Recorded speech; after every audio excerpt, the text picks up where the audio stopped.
এই দানব আকৃতির মাছটিকে ডাঙায় তুলতে ব্যবহার করতে হয় শক্তিশালী ক্রেন বা ভেকু। এর অদ্ভুত শারীরিক গঠন আর বিশাল আকারের জন্য এটি বিশ্বের অন্যতম রহস্যময় সামুদ্রিক প্রাণী হিসেবে পরিচিত। এটি মূলত সানফিশ বা তাইওয়ানের মানব মাছ নামে পরিচিত। এই মাছটি কাটার প্রক্রিয়া যেমন চমকপ্রদ তেমনি শৈল্পিক।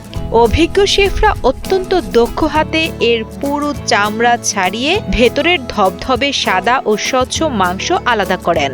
সানফিশের মাংসের গঠন সাধারণ মাছের মতো নয়, বরং এটি দেখতে অনেকটা জেলির মতো। এর মাংসের বিভিন্ন অংশ দিয়ে নানা পদের খাবার তৈরি করা হয়। অনেক সময় এই মাছের মাংসকে সরু নুডলসের মতো কেটে সবজি ও সস দিয়ে কড়াইয়ে ভাজা হয়। আবার কোনো অংশ দিয়ে তৈরি করা হয় অত্যন্ত সুস্বাদু স্যুপ।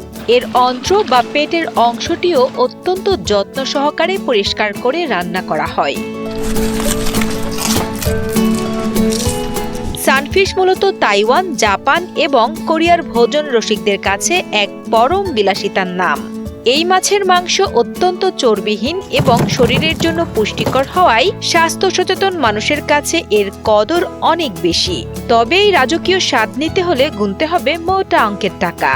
যেহেতু এই মাছ ধরা এবং নিখুঁতভাবে কাটা বেশ শ্রমসাধ্য, তাই বাজারে এর দামও অনেক চড়া।